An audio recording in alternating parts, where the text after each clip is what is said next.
What's up, chat? 6 most disturbing moments caught on live TV footage. By chilling Trying to write by chilling scares. with Lock in. nonstop pings. That's where Grammarly comes in. Get that shit On the out here, man. 30th of June, 2025, I love that chilling scares just instantly gets into it. Like there's like no dilly dally. Yo, like and subscribe, this and that. Subscribe to my second channel and shit like that, bro.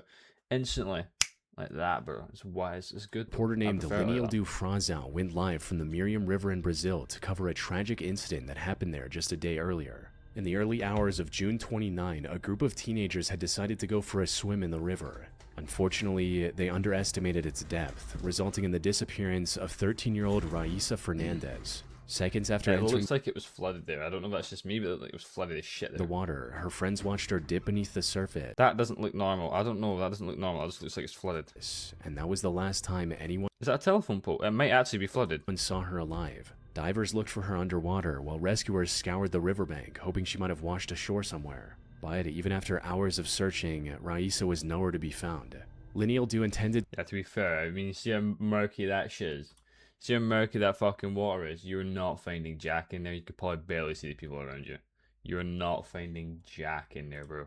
to use this broadcast as an opportunity to educate viewers on the dangers of river currents and general river safety, not knowing that he was about to solve the mystery of Raíssa's disappearance. Oh, he on finds live her. TV. He took off his shoes and started slowly walking into the river while talking about the sudden increase in depth and how dangerous it can be for inexperienced swimmers. Quanto mais você desce, mais fundo fica. Ó, aqui, ó. Até que aqui é de boa, mas só que é uma descida. Aqui onde ela se afogou, gente, é uma descida. Pra você ver aqui, ó, o tanto que eu passei aqui, daqui dá mais ou menos uns 2,5 metros. He is not 2.5. How far I've already gone from this point? It's roughly 2.5 meters deep. That shit is. If he's standing in 2.5 meter deep water, this fucker's at least got to be at 15 feet. Oh, that's not. Maybe out there, maybe. Ó, e quanto mais você anda, ó a diferença aqui já onde eu estou agora. Okay, he's just getting very Então, deeper. pessoal, e ainda tem a correnteza. Aqui já, olha, ó, um passinho para frente, a água já tá praticamente. What would the cameraman do if we just seen him get actually took away in the current?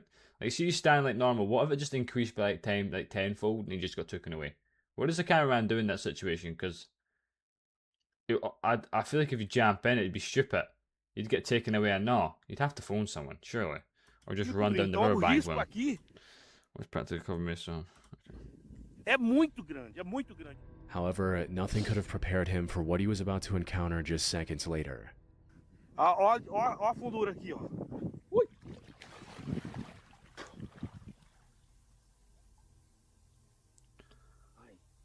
Is there a crocodile? Eu acho que tinha um negócio aqui I think there was something down at the bottom of the no water. fundo da água. Não, era It mole. was soft. It's definitely her. Can we just make that perfectly? It definitely is her. Será que não é ela, não? While trying to demonstrate the river's deceptive drop-off, Leniel do accidentally stepped on something lying on the riverbed. It was too soft and organic feeling to be a rock or a submerged log, which caught him off guard. The murky water made it impossible to see beneath the surface. But Leniel do was starting to realize what it could be, leaving him too disturbed to go back and investigate further. He got out of the who did? water and contacted authorities immediately. And it wasn't long before divers recovered the remains of Raíssa from that So it actually was her. It was her that he exact stepped on. spot. Holy Later shit. autopsy report confirmed that there was no foul play involved. What happened to her was nothing more than a tragic accident. As well, though. Can't to anyone. Anyone could just go out like that. On September can, man. 25, 2025, the CBS 6 station in Albany, New York received a strange Donald Trump. email with a 2-page document. It contained a nearly incomprehensible rant featuring Arnold Schwarzenegger What does he have?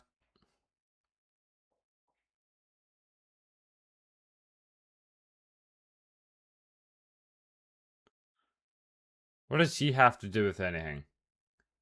What does he have to do with the suffering in this world? He's a bodybuilder. He has nothing to do with that. archaic centuries old Important law, American law, that teaches people may resume powers government whenever it's necessary to their happiness. Our happiness is the law.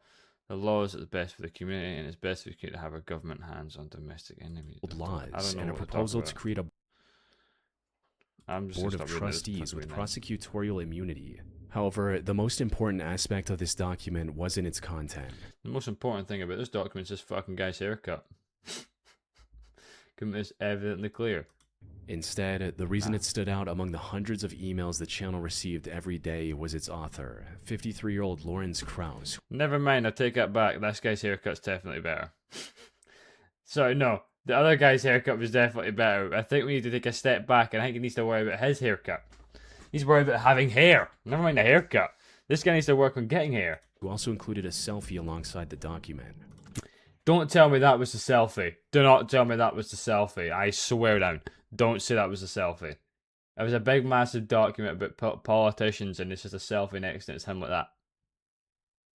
Bald-ass spectacle. You see, Lawrence was currently under investigation for ending the lives of his own parents and getting away with it for over 8 years. He looks like sunshines and rainbows, but he also strikes me to be a secret serial killer. It happened in August 2017. His 86-year-old father and 83-year-old mother were living out their retirement in their home in Crestwood Court in Albany, New York. And suddenly, they were gone without a trace. None of the neighbors saw them leaving or heard anything about where they were going.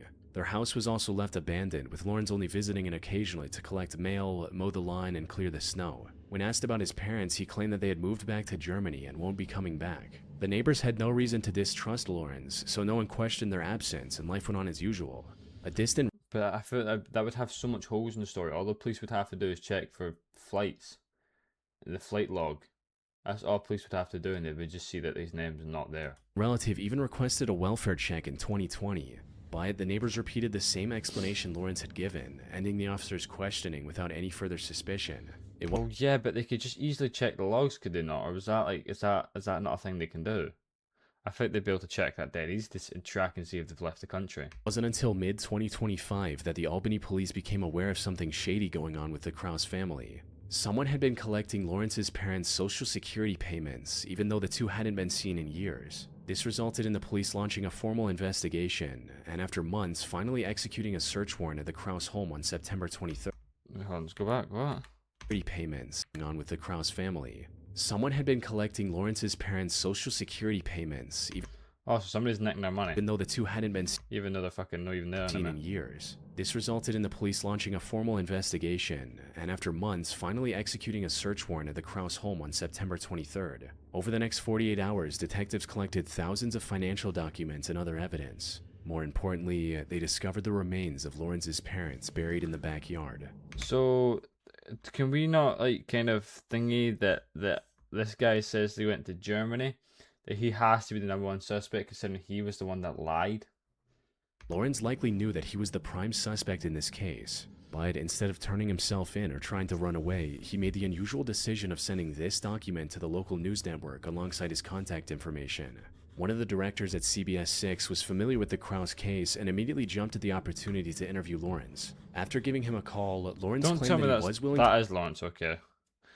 Lawrence doesn't strike me as the type of guy to kill his mum and dad. I feel like he'd be a mummy's boy. He would be a mummy's boy. Can we just look back at it? He'd definitely be a mummy's boy. To do a live interview with the Mummy, save me! Channel only if they published his document on the internet for everyone to see. The network agreed, and less than an hour later, Lawrence was sitting with a CBS 6 reporter for a live interview. I'm sorry, right? I don't really diss people that much, but could we have not rocked a better fit? Could we have not? This guy's in a full decked out suit. This guy's in sports shoes, shorts, and a t-shirt. Could we have rocked a better fit, please? Lawrence was a bit hesitant at first, but after some pressure, he cracked and confessed to everything. Actually, I want to hear from you. Never mind. I don't think he cares about his fit, considering you can't see it here. I'll move my face cam, right? Yeah, his fit. I don't think his fit's that big of a deal compared to his haircut. I think his haircut should be doing some work as well. What did you do to your parents? I buried them in their property. Thought we'd have to pry that out of him. Maybe threaten him a little. Maybe give him a bit of a scare to get that information out of him. Yo, what did you do? What did you do? What happened to your family? Oh, I killed them. I killed those bitches. I dug that shit. I dug that shit and I put them in the back garden. I killed them. It was me. Me and Bold. Like what? Like what was the point in lying in the first place then? What was the point in lying in the first place? You buried them in the backyard If that was him, I'd be pissed. I'd be fucking raging. of that house in Albany. Right. When it actually happened, when your parents died, did they know it was happening to them? Oh, yeah. And they knew it was at your hand? Well, yes, no one else's. Right. So Why did he do it though? Why did he do it? they realized what you were doing to them as it happened. Yes. They knew that this was it for them, that they were perishing at your hand. Yes. And it was so quick. The way he's speaking, he does sound like a serial killer. Can we just make that dead serious? The way he's speaking, it makes him sound like a serial killer. How did you do it? Yeah, I can't talk about that. Well, you've just told us that Right. it was at your hand. Right. Were there drugs involved? No, Was no. there a suffocation? You suffocated them?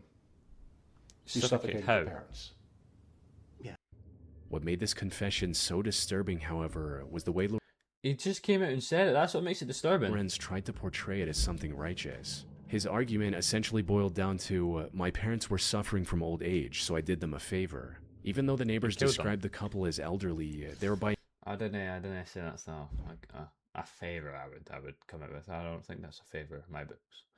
I don't think just because my mum and dad are getting old that I should be the one to kill them. Don't think that's normal. I think you should. no means sick or bedridden.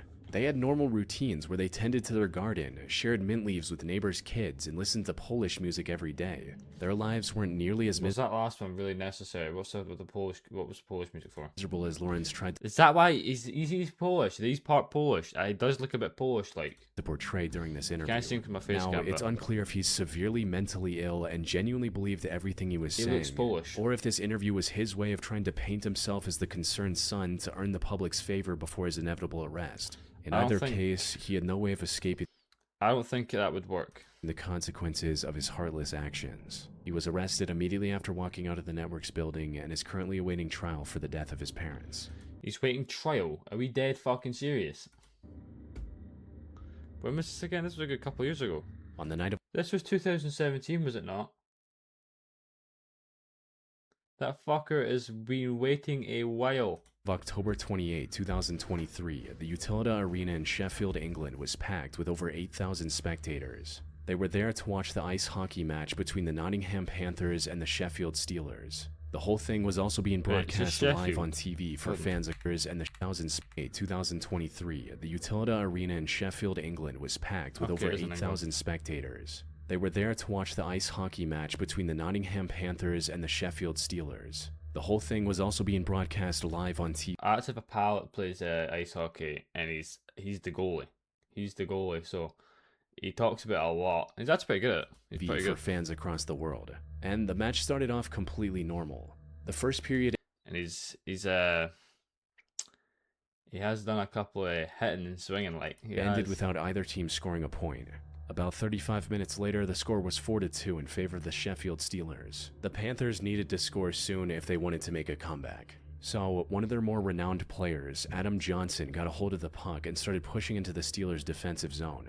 But before he could reach the goal, the match got interrupted by one of the most tragic incidents in ice hockey history. What? As Adam was making his way to the goal, a different player of his team bumped into Matt Petgrave of the Steelers. This resulted in Matt getting launched in the air and slicing Adam's neck with one of his skates. For those who don't know, professional hockey skates are They're fucking sharp as shit. Well, they're not sharp, but you get what I mean. sharpened to a razor's edge. So it took very little force to leave a deep laceration across Adam's neck, causing him to bleed profusely in front of both the live crowd and the TV audience. Medics at the arena tried to stop the bleeding, but the cut It was in the neck. They would be fucked. It wouldn't have done shit. was too deep.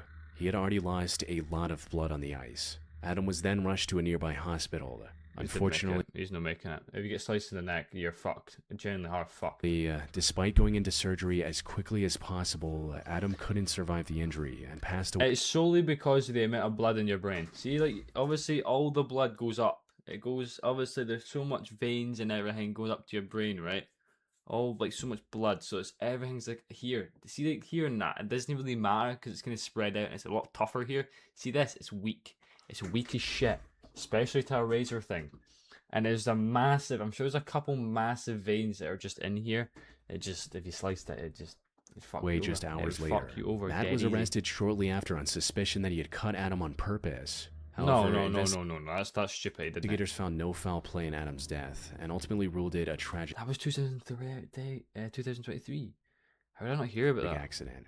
The only silver lining in this entire case is that it resulted in the English Ice Hockey Association making neck guards mandatory for all players, something that would have I feel that wouldn't do anything either. I think that would do jack shit anyways. likely prevented this from happening altogether. But at the time, wearing this protective gear was only a suggestion. I feel that would have done jack shit anyways. I mean, On the I don't evening know. of Obviously, I've not held one, so I can't really say if it does or doesn't, but it doesn't look like it would do jack shit. September 2, 2011, TVN, one of the biggest networks in Chile, was airing the latest episode of a show called Calle 7. It was a live game show where teams competed in various challenges to make their way to the top, and this weekend's episode was supposed to be no different. But things took a disturbing turn about halfway through the episode when the show's host interrupted the competitors seemingly out of nowhere and told them to stop. We need to stop the competition, please. Nos acaba That is a very de llegar difficult to una share. información muy difícil de entregar.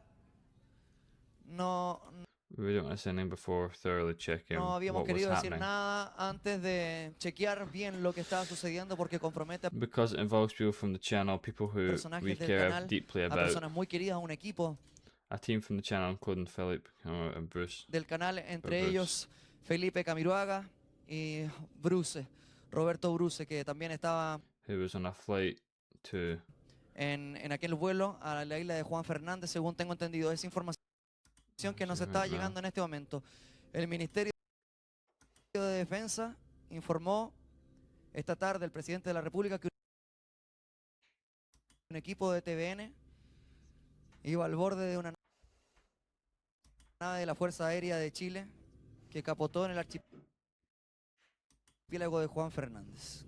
However, the crashed. reason for this interruption had nothing to do with the show itself. The host was talking about the C-212 Chilean Air Force plane that departed from the Arturo Merino Benitez International they Airport earlier crashed that day while the show was happening. around 2 p.m. It was headed for the Robinson Crusoe Airport, located hundreds of miles off the coast of Chile. Aboard was a full TV crew from the network, including the two renowned presenters, Felipe Camiroaga and Roberto Bruce. And they too were in the plane and they crashed and passed They were away. visiting Robinson Crusoe Island to report on the reconstruction after the 2010 earthquake. The flight started without a hitch. Unfortunately, as they were approaching the runway, the wind became extremely strong, making it impossible to land. The pilot tried to land a couple of times, circling in the air after each attempt. However, on the third attempt, witnesses saw the plane lose altitude much faster than expected and crash into the ocean just a mile from the island. By the time rescuers reached the crash site, it was already Have we been dead serious? This is no fucking. into the ocean just a mile from the island. By the time There's no way this massive battleship's out there looking for them. There's no way. rescuers reached the crash site, it was already too late. It might be. All to be fair. 21 people aboard the C-212 plane had passed Holy shit, that thing has been fucking mangled to pieces. I thought it'd just be like maybe a crash in the water. This shit has. What the fuck? That thing must be been out of fucking paper, bro.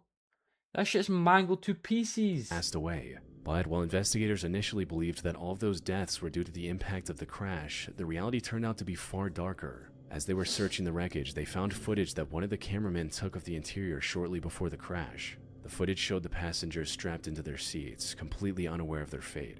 But the more haunting discovery happened when investigators found an SD card inside an empty water bottle floating near the crash site.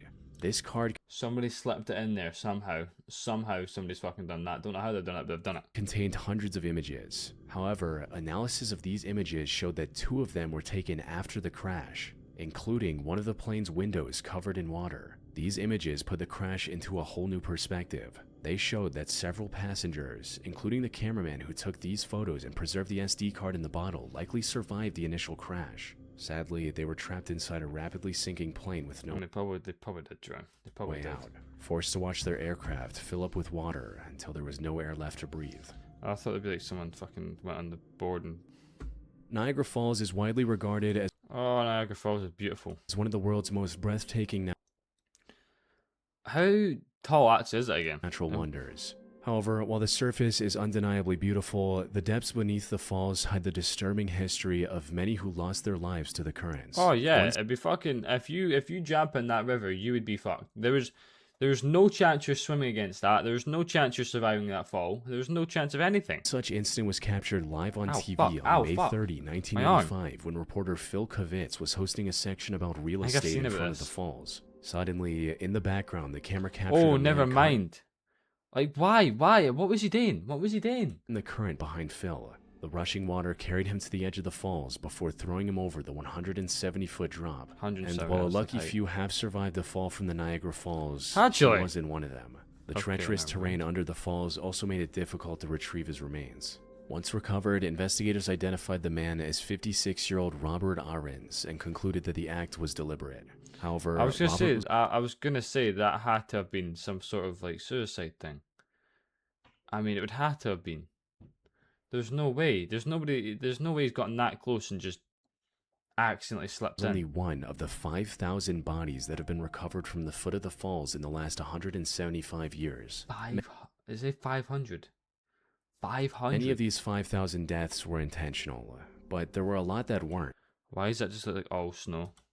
And unfortunately, surviving a fall from Niagara Falls is It is like all snow. near impossible. Once you fall in, the cold water makes it extremely difficult to breathe, making it even more challenging to swim to the surface. The water near the edge It's a beautiful place. That's what I mean. Beautiful place, but it could kill you easily. can also move at over 60 miles per hour. adding 60 miles per hour? Holy fucking shit! You're not surviving that, no. another layer of difficulty to an already impossible challenge. But the jagged rocks at the base of the falls is what marks the end for most people. And how has some people survived the fall?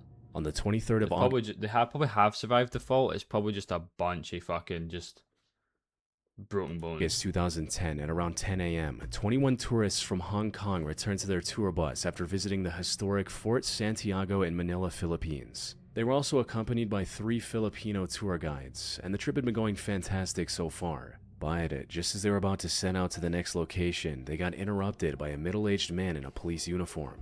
He was openly carrying multiple firearms, and his demeanor made It's it clear definitely not a policeman. Definitely not a policeman. he wasn't afraid to use them either, something that became even more apparent as time went on. For now, things started off fairly calm, with him asking the driver for a ride to the next station. The bus driver tried to reject the request respectfully, explaining that he couldn't let him on because it was a private vehicle, not a public bus. However, the man wasn't having any of it. As soon as the bus driver rejected his request, he equipped one of his firearms and claimed that he was taking the bus hostage. This was 55-year-old Rolando He's not a post. He's a fake post officer. He's got to be.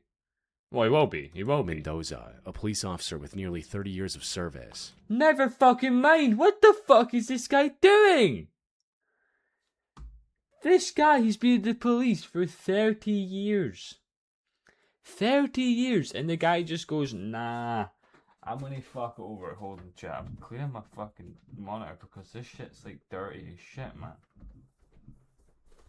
But 30 years. This guy has been in the police force for 30 years, and he just goes one day, nah, this is my day.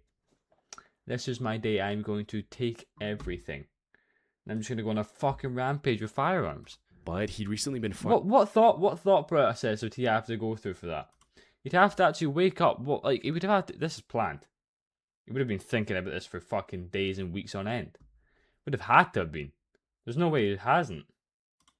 Nope, shit, wrong one. fired over drug charges that Rolando claimed were untrue. Getting fired left him with no pension after Oh, so you got fired. Oh, that makes more sense. 3 decades of hard work. And while he tried to fight for his job through official means, his superiors wouldn't listen. In an act of desperation and defiance, Rolando took this bus full of tourists hostage and presented a single demand. He wanted his job back. The situation so far looked fairly manageable, with two of his Well, former I'm sorry, right, but that couldn't have been a more stupid thing to do. That couldn't have been a more stupid thing to do. So you want your job back as a police officer, so you decide to hold 40 people hostage with a firearm. You couldn't be any further from the best way of doing it. That is the most stupid way of fucking trying to get my job back I've ever heard. colleagues establishing communications without any pushback. They were even able to convince him to release a few of the hostages. Granting his relatively simple demand would have been easy, but what followed was one of the biggest hostage disasters in the country's history. Oh, he definitely didn't get his job back, and he probably took a long All because those in charge couldn't agree on the next move. Things started going downhill when Rolando's brother tried to approach the bus and was immediately detained by the officers. This made the already furious Rolando even angrier and more unstable. The situation only That's, got I'm gonna be totally honest with you. See how the police handled this situation from what it looks at? It was very fucking stupid. How the police, obviously the guy shouldn't be doing it, but the way the police will handle it is no much better. They're just provoking him, really. worse once the media got involved. Nearly every news channel in the country started broadcasting the situation live. They talked about everything, including the plans officials were making outside. What they didn't know, however, was that the bus had a working TV and Rolando was watching and listening in on everything. This could have Holy helped him shit. formulate a plan and get what he wanted without hurting Fokker was actually just like watching and listening to all their moves. He knows exactly what's going on. anyone. Unfortunately, the lackluster response from the officials made a peaceful resolution near impossible. His anger reached a boiling point when he saw how his brother was being treated by the police on live TV. Holy shit! Is that his brother? No, the police actually need to like fucking give him a chance. This resulted in Rolando getting blinded by rage and opening fire on the hostages. Around Okay, so there it is. You fucked over. The post fucked. I'll be honest, that's the post's fault now. Obviously, he shouldn't have done it. I'm not saying the post could have stopped him, but the post could have handled that a wee bit better. the same time, the bus driver managed to free himself from the handcuffs Rolando put him in and escape through the driver's side door. Unfortunately, while he was able to remain unharmed, other hostages weren't as lucky, since, according to the bus He barely fucking got out by the way. driver, they were all dead, leaving Rolando alone in the bus. This revelation gave authorities the go-ahead to surround the bus and try to break in without any more casualties. But Rolando wasn't willing to go down without a fight. As soon as they tried to enter through the emergency exit, Rolando opened fire, hitting one officer on his bulletproof helmet and barely missing the others. So he didn't get anyone. the officers thought of a different strategy. They flooded the back of the bus with tear gas, forcing him to the front, right into the crosshairs of a sniper, finally ending the hostage crisis. It wasn't until after his death that police realized the bus driver had misunderstood the situation and that 9 of the hostages were still alive. Oh my days! The police! I'm sorry, right? But what year was this? We had technology for thermal, did we not? We'd have been able to pick up heat signatures. I don't know what year this is, but if they did, I'd be pissed. 9 of them were still alive. The cunt inside the bus is probably wondering why the fuck he's getting rushed. They're lucky they could have, for all we know, the post could have fucking killed them. That tear gas could have wiped them out. And they're just saying he killed them. The massive loss of innocent lives broadcast live for the world to see, coupled with officials making wrong decisions at every turn, it drew intense global scrutiny, marking Yo. officials What making is wrong what decisions actually is the post doing? What are they actually doing? There's like 1,000 citizens all around the place. Are we not blocking this shit off? For all we know, this guy could put a bomb in this bus and it just going like that, boom. Everyone in this entire area is dead. We don't know though. We don't know. And there's like 1,000 citizens walking around. At every turn, it drew intense global scrutiny, marking this as one of the worst and most tragic incidents in Filipino history. Holy shit, those police officers were a bit stupid, like, but anyways, chat. That was your video.